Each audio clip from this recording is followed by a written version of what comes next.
So the whole essence is of the business, waste pays. This is an industry where waste pays a lot for years. In my mother tongue, we don't make any distinction between the pronunciation waste and west. And there are always better ways.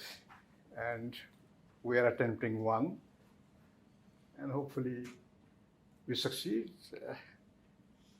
If we don't, at least we have tried something new. That's the spirit. Kind of dare to fail. Yeah, EUSRR versus Hong Kong Convention is not the biggest game in town. We have talked a lot about it. What we experience is there are far bigger drivers and forces at work which affect the industry, both on the shipping side, where I come from, but I learned something about the steel side now for the last 3 years. There are other forces which are, in my opinion, far more powerful than just EUSRR and Hong Kong Convention. One of them is, I would call it the Genghis Khan, the Mongolian flag. So most of the ship owners, friends I had, tankers, fleets, they had on their website, we will follow EUSRR. And they mean it, of course. But all these tankers, 15 years old, 17 years old, where do they go? They are not with them. They will not recycle a single tanker. Where it is, we can take names, whether it's Euronav or International Seaways or Hafnia, whatever it is. Not to point fingers, but that is a force which is sanctioned. Sanctions, also laws and regulations, but by definition not universal. So we see these dynamics changing. That means none of these owners who said EUSRR would ever get a single ship like this on an EU list yard. And that is a very powerful force. But there are other elements which are, I believe, are more powerful than only regulatory EUSRR and Hong Kong Convention. Sometimes almost like a fetish or obsession that this is the only issue. Okay, a lot of people asked, hey, Uday, all the other talks, what's up, que pasa? You bought one ship, which we did, and she's in Bahrain, non-OECD country. What's up? What's happening? So I will take questions afterwards, especially any nasty ones. Yeah, I'll enjoy that. So this ship was a proof of concept. So the first question was, would, not friends, an unrelated stock-listed, publicly stock-listed company in a kind of a public competition of a tender, will they sell a ship to this EEC? Who is that? A startup? Zero, no track record in ship recycling. Would they do that? Second question was, okay, they may want to sell, but would the EEC buy a ship? And it's not the money. Cash, of course, we have to pay. But the MOAs, the clauses, all kinds of special design agreements which we have to sign here and there, would we be able to perform that? And then would we be able to recycle this ship as if she were an EU flag or an UK flag or a Norwegian flag ship?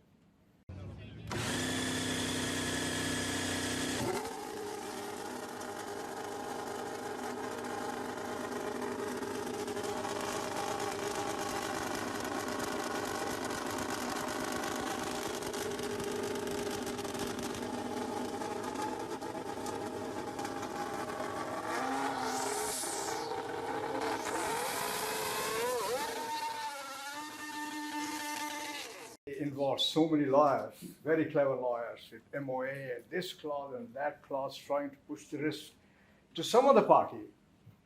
and just delaying everything and increasing their own risk. So we have been urging, use the BIMCO recycled corn. It has been formed after a lot of studies, etc.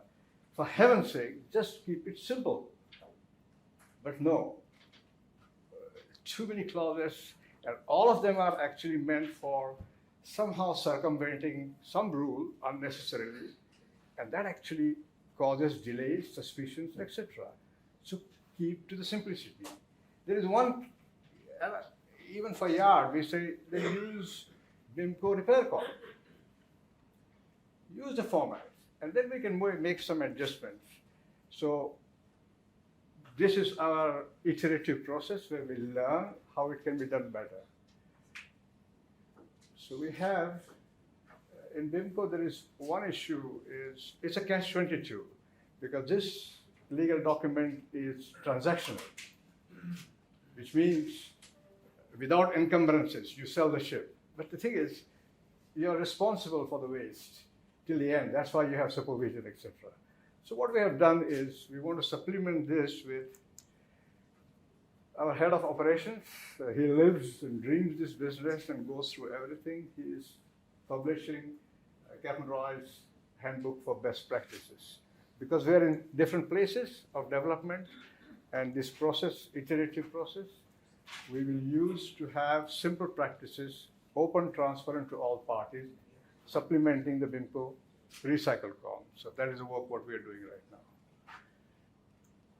So that is the idea, that with the first ship, we want to have clear the channel so that the next ships can follow the protocol in a smooth way that we can take. So it takes time.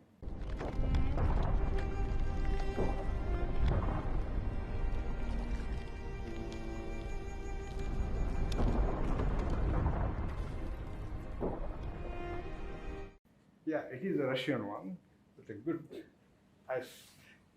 picture how you need to clear the channel, break things in a way before you take the next ship. So that is also the purpose of our inaugural ship. So it does take time, but it's worth it. We also own the scrap ourselves. People ask, are you a cash buyer or not? This is nomenclature, but we own the scrap.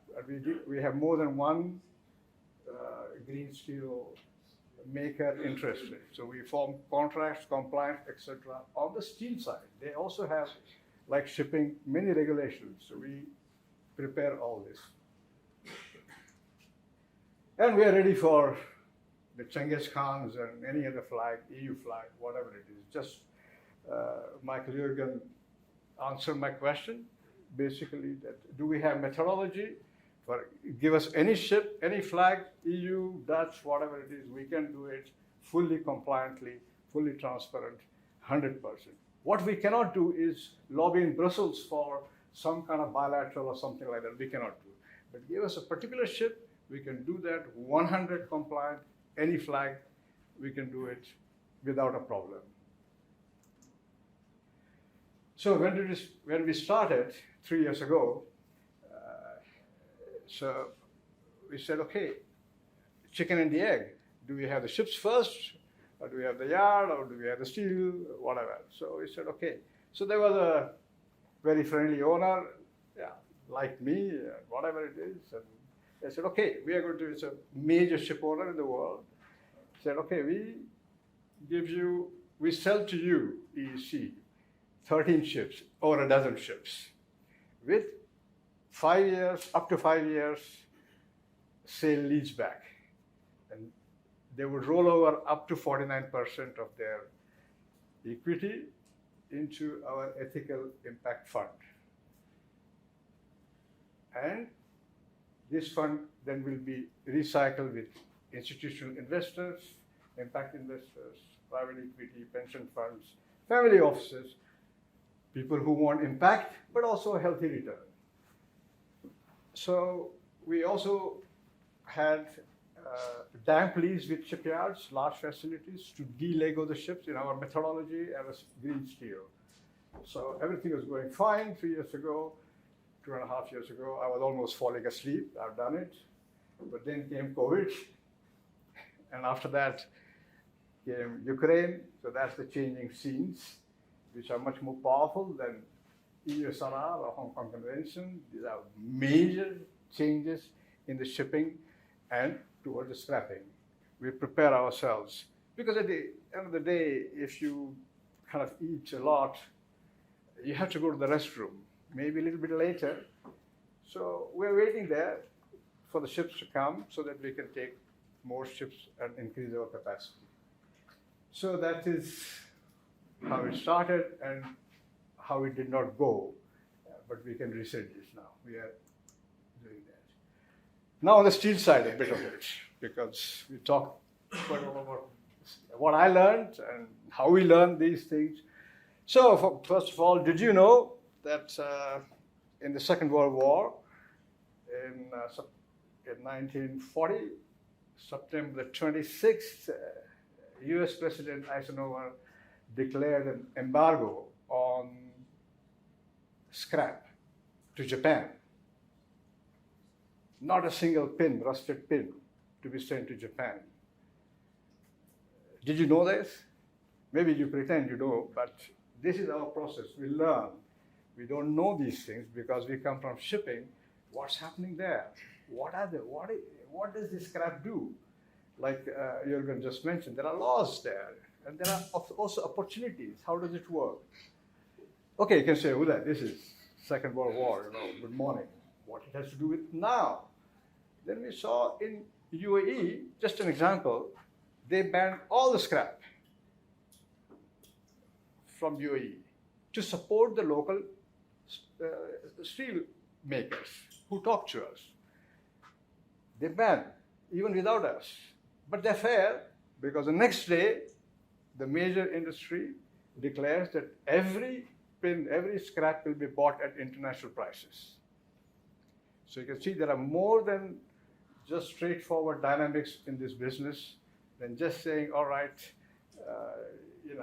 there is re-rolling here, and but there is more to it which will drive prices. And if somebody says prices don't drive the markets, well, here we are.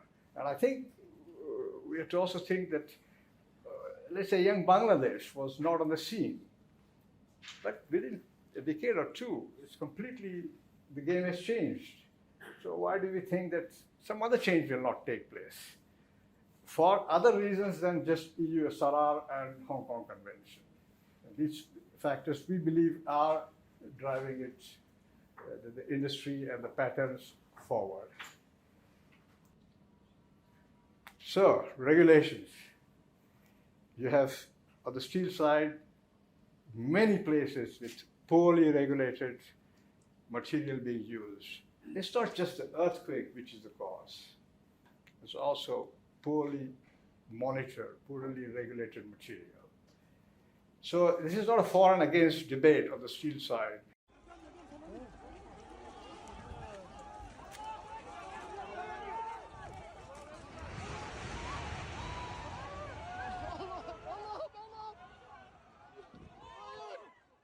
We see in the East, there is a lot of reprofiling and re-rolling taking place.